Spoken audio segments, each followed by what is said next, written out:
സാഹിത്യത്തിൻ്റെ honey drops ബുക്കിലെ 54-ാം അധ്യായം excursion. The excursion party set out early in the morning. Passing through many places, they reached a lake by noon. With great excitement, 25 students along with their teachers boarded a boat. Before the journey began, the boat driver had already explained to them the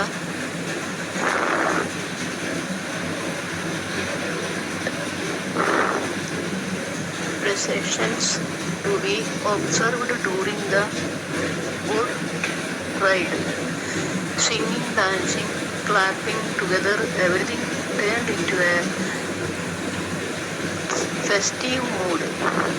The driver kept reminding them repeatedly that running and jumping in the boat were strictly forbidden.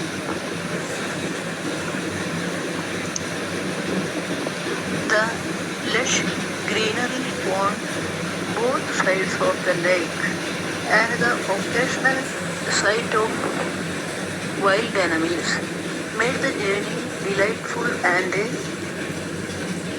engaging. When they reached a small island, the boat was stopped. Return journey after 15 minutes. Come the announcement. They enjoyed the sweets and snacks they had brought with them. Since the boat driver had become quite friendly with them, he too shared the students' generosity. It's time to go back. Everyone get into the boat, the driver called out loudly. He made sure that all 27 people, including the 2 teachers, were on board. On the return trip, the student asked, "Driver, sir, how long have you been operating boats here?" 20 years, he replied. Then you must clearly know all the tree stumps, ropes, and danger zones in this lake, right? Increasing the speed of the boat, he replied, I don't know the danger zones. I know the safe zones. And steer the boat only through them. In life, there is no need to pursue the danger zones. Discover the safe zones instead.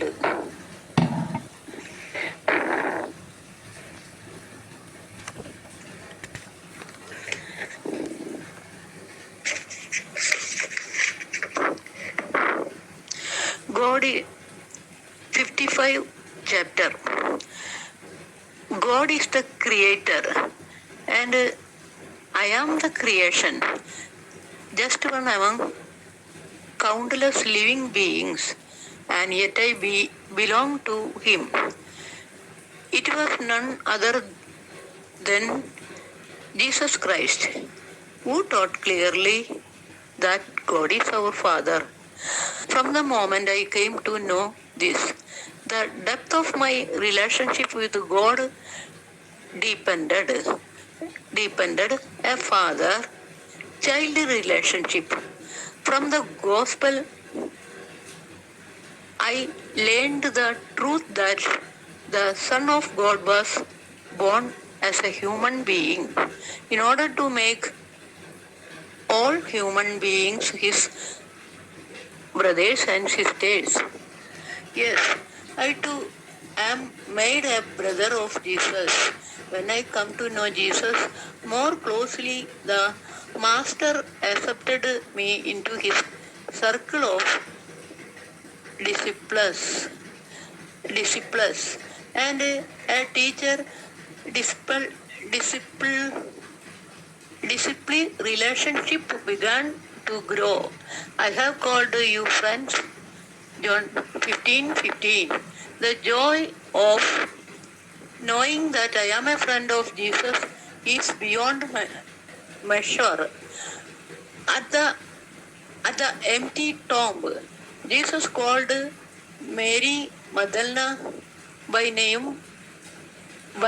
name Mary. The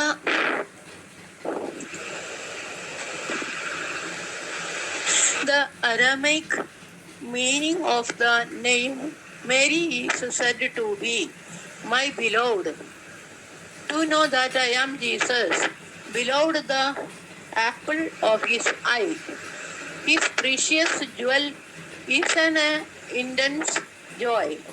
No, it's more than that, a deep passion. This passion led me to the summit of the God-human relationship to dwell in Him. Abide in me and I in you. John 15:4. It is not enough for me to live with Jesus. It is not enough even to live for Jesus. I must live in Jesus. The real climax of the God-human relationship abide.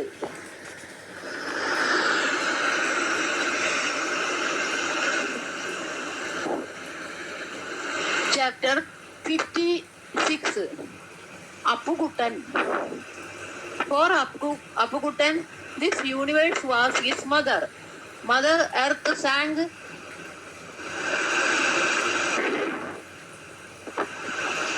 lullabies to bring him to sleep,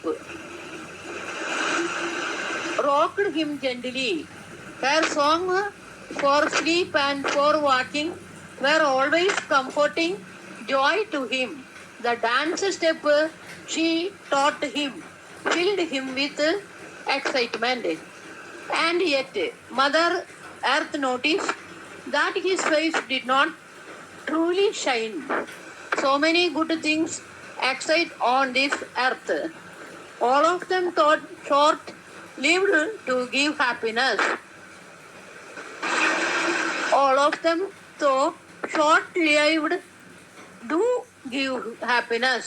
Still, he seemed to feel something missing. A sense of insufficiency, a feeling of incompetence, as though something was lacking. The bosom of Mother Earth can give happiness, but to experience true joy, Appukutan must move from the bosom of Mother Earth to the bosom of the Father in heaven and abode in his heart. Reading this truth in the eyes of Appukutan, Mother Earth reflected silently. Even though Appukutan is entrusted to me, he is not truly my child. Likewise, so all human beings live on this Mother Earth. They are not just the children of the earth. Next chapter 57 tomorrow. Total chapter 60.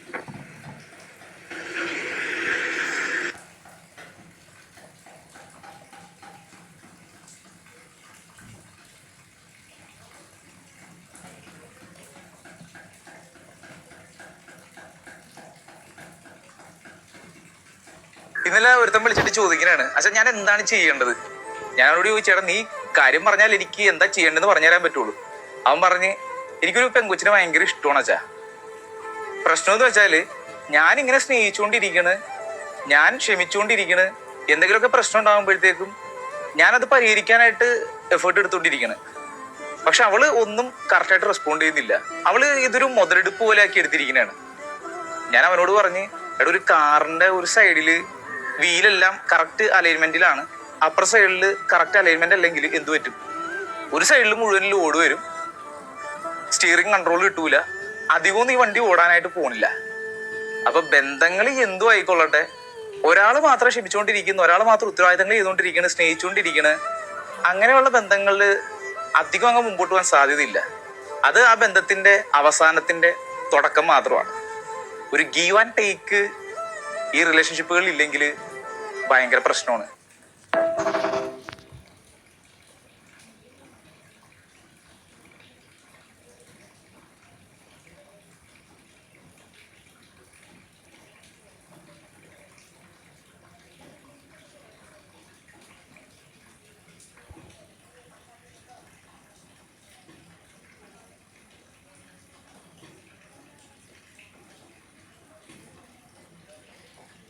My thoughts came.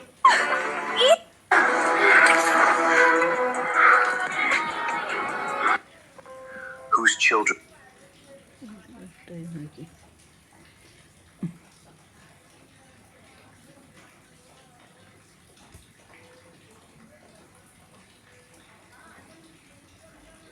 അസ്തമിക്കാറായ സൂര്യന് ചെറിയൊരു വിഷമം. ഞാൻ മറഞ്ഞു കഴിഞ്ഞാൽ ഈ ഭൂമിയെ ആരാണ് പ്രകാശിപ്പിക്കുക? അവൻ ചന്ദ്രനോട് ചോദിച്ചു, ചെറുതും വലുതുമായ ഗ്രഹങ്ങളോട് ചോദിച്ചു, നക്ഷത്രങ്ങളോട് പോലും ചോദിച്ചു. പക്ഷെ എല്ലായിടത്തും മൗനമായിരുന്നു ഉത്തരം. അവസാനം ഒരു ചെറിയ മിന്നാമിനങ്ങ് മുന്നോട്ട് വന്നിട്ട് പറഞ്ഞു, എനിക്ക് നിന്നെ പോലെ പ്രകാശിപ്പിക്കാൻ കഴിയില്ല, പക്ഷെ എനിക്കാവുന്നത്ര ഈ ഭൂമിയെ ഞാൻ പ്രകാശിപ്പിക്കും. ഒരുപക്ഷെ ഇത് നിങ്ങളും ഇതുപോലെ ചിന്തിക്കുന്നുണ്ടാവും, എന്നെ കൊണ്ട് ഇതൊക്കെ ചെയ്യാൻ സാധിക്കുമോ? എന്റെ ജീവിതം ഇനി മാറുമോ? പക്ഷെ ആ മിന്നാമിന്നിങ്ങിനെ പോലെ നിങ്ങൾക്ക് പറ്റുന്നത് നിങ്ങൾ ചെയ്യുക. ഒരു ചെറിയ ചുവട് മുന്നോട്ട് വെക്കുക, ബാക്കിയുള്ളത് ജീവിതം തന്നെ തുറന്നു തരും. Never underestimate the power of a small step. It can change your entire life.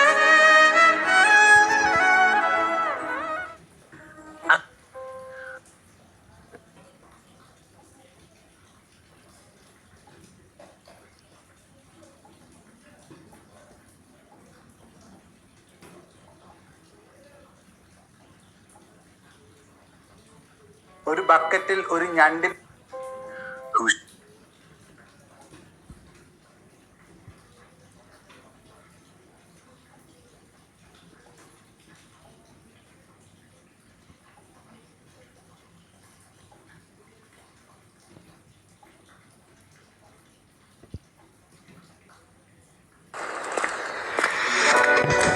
താമസിച്ചെന്ന് തോന്നുന്നു. ഇന്ന് ബസ് കിട്ടുവാവോ?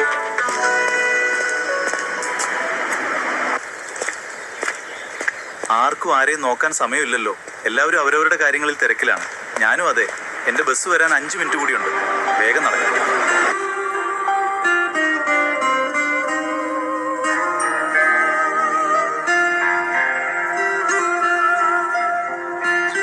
മോനെ, ഞാനും ഇവിടെ ഇരുന്നോട്ടെ കുറച്ചു നേരം. ആയിക്കോളൂ.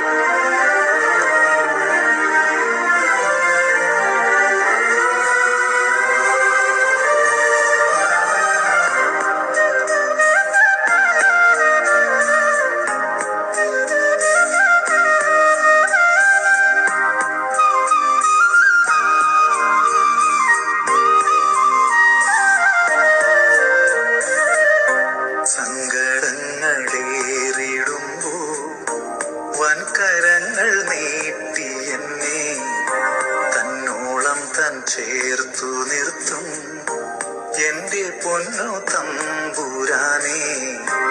അങ്ങേ മാർവിൽ ചാരിടുമ്പോ വിണ്ണോളം ഞാൻ ഭാഗ്യവാനായി, വിണ്ണോളം ഞാൻ ഭാഗ്യവാനായി. സങ്കടങ്ങളേറിടുമ്പോൾ വൻകരങ്ങൾ നീട്ടി എന്നെ തന്നോളം തൻ ചേർത്തു നിർത്തും എന്റെ പൊന്നു തമ്പുരാനേ.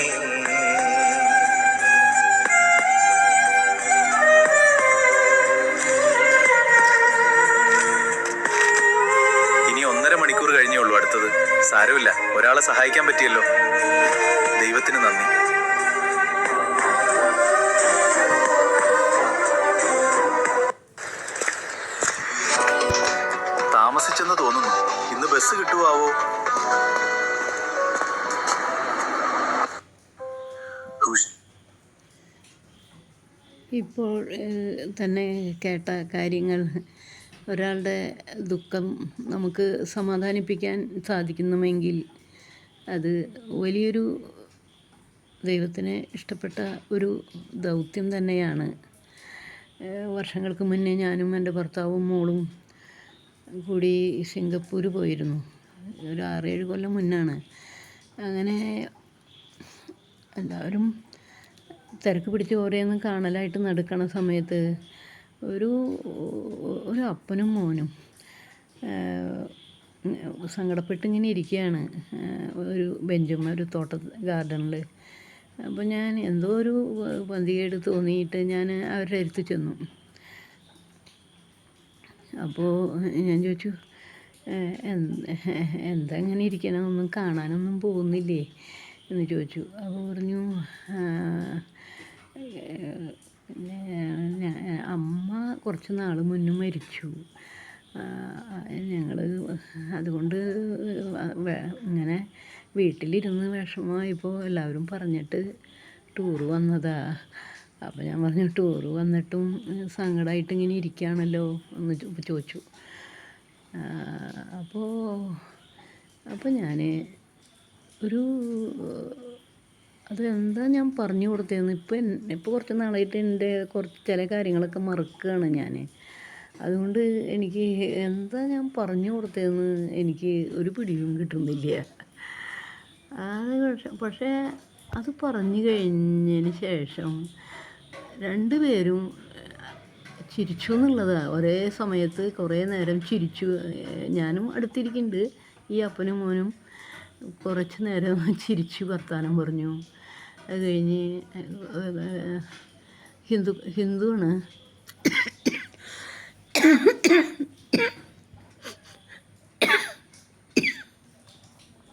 അവർ ഹിന്ദുക്കളാണ്. ഞാൻ ഇതെല്ലാം പറഞ്ഞ് അവർ ചിരിച്ചു. അത് കഴിഞ്ഞ് ഞാൻ എൻ്റെ ബാഗിൽ നിന്ന് എൻ്റെ ഒരു പുസ്തകം, രാജാവായിരുന്നിട്ടും പാവം ഈശോ പുസ്തകം, അവർക്ക് 2007 അടിച്ചിറക്കിയ പുസ്തകമാണ്. അത് അവരുടെ കയ്യിൽ കൊടുത്തിട്ട് പറഞ്ഞു, ഇനി എന്ത് വിഷമം മനസ്സിൽ വന്ന് ഇങ്ങനെ ഇരിക്കുമ്പോഴും ഇരിക്കാൻ തോന്നുകയാണ്, ഇങ്ങനെ വെറുതെ ഒന്നും ആലോചിച്ച് ഇങ്ങനെ അപ്പനും മോനും ഇങ്ങനെ ഇരിക്കുകയാണെങ്കിൽ ഈ പുസ്തകത്തിൽ നിങ്ങൾക്ക് പറ്റുന്ന പേജ് 2 പേജാണ് വായിക്കാൻ പറ്റുകയാണെങ്കിൽ 2 പേജ് അങ്ങനെ അപ്പനും മോനും അച്ഛനും മോനും വായിക്കൂ. അപ്പോൾ പറഞ്ഞു, ചേച്ചി ടൂറിന് വന്നിട്ട് ഞങ്ങളുടെ വിഷമം കണ്ട് ഞങ്ങളുടെ അടുത്ത് വന്ന് ഞങ്ങളോട് ഇത്ര നേരം സംസാരിച്ചു. എത്ര കാലമായി അമ്മ മരിച്ചതിന് ശേഷം ഇന്നാണ് അച്ഛൻ ചേച്ചിയുടെ വർത്തമാനം കേട്ടിട്ട് ചിരിക്കണത്. അത് പറഞ്ഞപ്പോൾ എനിക്കും ഭയങ്കര സന്തോഷം തോന്നി.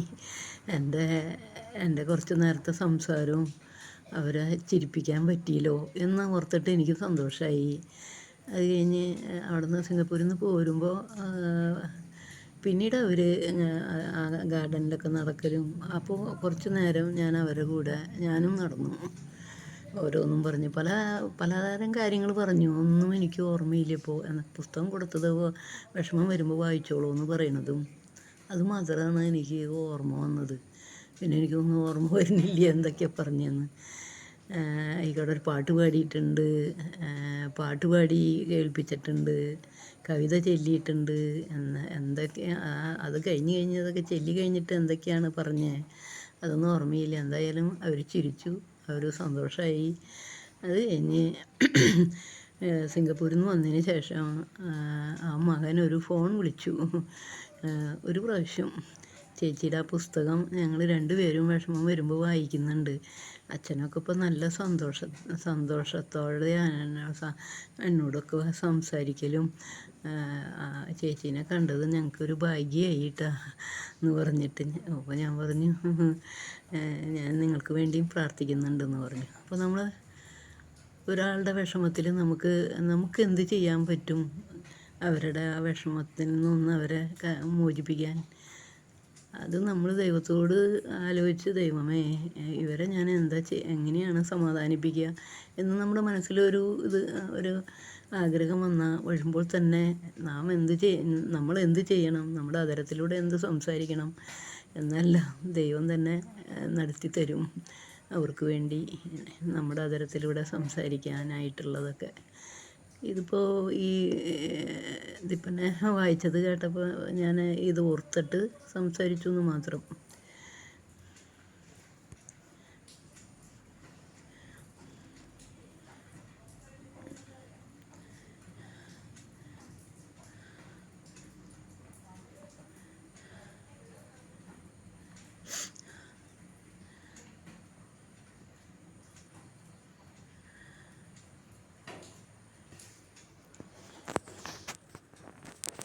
സുഹൃത്തുക്കളെ, ഒരു ചങ്ങലയുടെ ബലം നിർണ്ണയിക്കുന്നത് അതിലെ ഏറ്റവും ശക്തമായ കണ്ണിയെ നോക്കിയല്ല, ഏറ്റവും ചെറിയതും ദുർബലവുമായ കണ്ണിയെ നോക്കിയാണ്.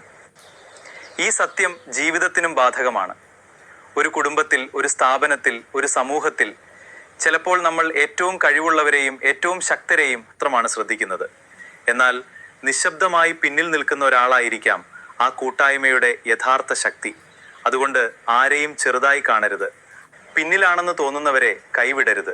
വീഴാൻ പോകുന്നവരെ ഉയർത്തിപ്പിടിക്കൂ. കാരണം ഇന്ന് നിങ്ങൾ ചേർത്ത് പിടിക്കുന്ന ആ ചെറിയ കണ്ണി തന്നെയായിരിക്കും നാളെ മുഴുവൻ ചങ്ങലയെയും സുരക്ഷിതമാക്കി നിർത്തുന്നത്. ഓർമ്മിക്കുക, ഒരാളെ ഒഴിവാക്കുമ്പോൾ ഒരു ബന്ധം ദുർബലമാകുന്നു, എന്നാൽ ഒരാളെ ചേർത്ത് പിടിക്കുമ്പോൾ ഒരു സമൂഹം ശക്തമാകുന്നു. അതിനാൽ ജീവിതത്തിൽ എപ്പോഴും ശക്തരോടൊപ്പം മാത്രം നിൽക്കരുത്, ദുർബലരെയും ചേർത്ത് നിർത്തൂ. കാരണം മറ്റൊരാളെ ഉയർത്തുന്ന കൈകളാണ് യഥാർത്ഥത്തിൽ ഏറ്റവും ശക്തമായ കൈകൾ. ചങ്ങലയുടെ ബലം അതിലെ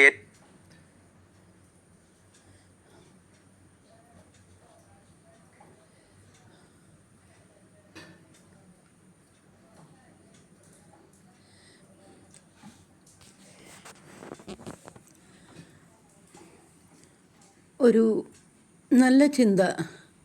പുതിയ ഉൽപ്പന്നം ഇറക്കിയതിന് ശേഷമുള്ള കമ്പനിയുടെ അവലോകന യോഗം നടക്കുകയാണ്. വിപണിയിൽ നിന്നുള്ള പ്രതികരണം മനസ്സിലാക്കിയ ശേഷം ഒരു വിഭാഗം പറഞ്ഞു, ആകെ 4% ആളുകൾ മാത്രമാണ് നമ്മുടെ ഉൽപ്പന്നം ഉപയോഗിക്കുന്നത്. ഇത് വിജയിക്കുമെന്ന് തോന്നുന്നില്ല. പിൻവലിച്ച് മറ്റെന്തെങ്കിലും ഇറക്കാം. ഉടമ പറഞ്ഞു, ഉപയോഗിക്കാത്ത 96% ആളുകളെയല്ല നമ്മൾ ശ്രദ്ധിക്കേണ്ടത്. സ്ഥിരം വാങ്ങുന്ന 4%-ത്തെ പരിഗണിക്കണം. അവർക്ക് കൂടുതൽ സംതൃപ്തി കിട്ടുന്ന രീതിയിൽ നമ്മുടെ ഉൽപ്പന്നം കൂടുതൽ മെച്ചപ്പെടുത്തണം. എല്ലാവരെയും തൃപ്തിപ്പെടുത്തി ആർക്കും ഒന്നും ചെയ്യാനാകില്ല. എത്ര വിശുദ്ധമായ കാര്യങ്ങൾ ചെയ്താലും എതിർക്കാൻ കുറച്ചു പേരെങ്കിലും ഉണ്ടാകും. എന്തിനോടും അനുകൂലമായും പ്രതികൂലമായും പ്രതികരിക്കുന്നവരുണ്ടാകും. അവയെ എങ്ങനെ സമീപിക്കുന്നു എന്നതിലാണ് ജയപരാജയങ്ങൾ സംഭവിക്കുന്നത്. നിർഭാഗ്യവശാൽ നെഗറ്റീവായ പ്രതികരണങ്ങളെ താലോലിക്കാനാണ് പലർക്കും ഇഷ്ടം. 1000 പേർ നല്ലത് പറഞ്ഞാലും ആരെങ്കിലും ഒരാൾ മോശം പറഞ്ഞാൽ അതിൽ മുറുകെ പിടിച്ച്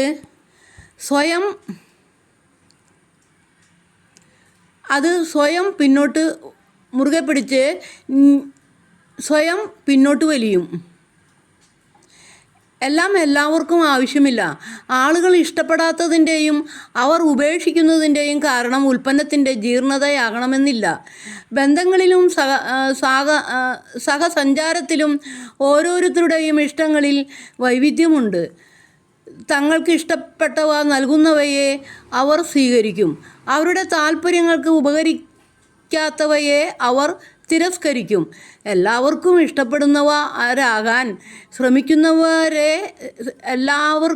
ഇഷ്ടപ്പെടുന്നവരാകാൻ ശ്രമിക്കുന്നവരൊന്നും ആരുടെയും പ്രീതി ഭാജനമാകില്ല.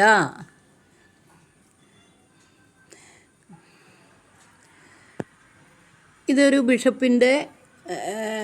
ബിഷപ്പിൻ്റെ ലെറ്ററാണ്. എൻ്റെ രാജാവായിരുന്ന ഈശോ പാവം ഈശോ എന്ന പുസ്തകത്തിൻ്റെ ഇംഗ്ലീഷ് ഐ നീഡ് യു എന്ന് പേരായി ഇറങ്ങിയിട്ട് ഉണ്ടായിരുന്നു. ഫ്രാൻസിസ് പാപ്പ മാർപ്പാപ്പയായിട്ട് ആയ ദിവസമാണ്. ഞാനിത് റോമിലേക്ക് കുറേ അയച്ചിരുന്നു. 400 പുസ്തകം കൊറിയറിൽ അയച്ചിരുന്നു. അപ്പോൾ കുറേ പിതാക്കന്മാർ എനിക്ക് ലെറ്റർ എഴുതി മറുപടി അയച്ചു. അതിലത്തെ എനിക്കൊരു ഇഷ്ടപ്പെട്ട ലെറ്ററാണ് ഈ കാണുന്നത്. Bishop, Catholic bishop of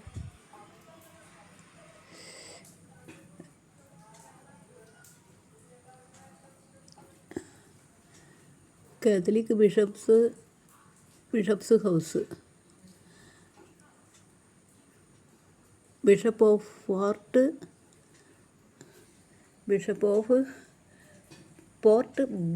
Blair,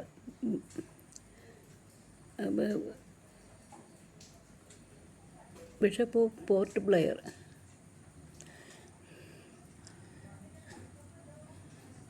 ആണ് ലെറ്റർ. എൻ്റെ അമ്മയുടെ കാര്യങ്ങളൊക്കെ വായിച്ച ഭാഗം ഐ നീഡ് യു ബുക്കിൽ പ്രത്യേകം എടുത്ത് പറഞ്ഞിട്ടുണ്ട്. എൻ്റെ കുട്ടിക്കാലം, എൻ്റെ അമ്മയെ പറ്റി എഴുതിയതെല്ലാം അതിനെയും കുറിച്ച് എഴുതിയിട്ടുണ്ട് ബിഷപ്പ്. എനിക്ക് ഇഷ്ടപ്പെട്ട ഒരു ലെറ്ററാണത്.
എല്ലാവർക്കും നല്ലൊരു ദിവസം ആശംസിച്ചുകൊണ്ട് പ്രാർത്ഥനയോടെ ഗുഡ് നൈറ്റ്.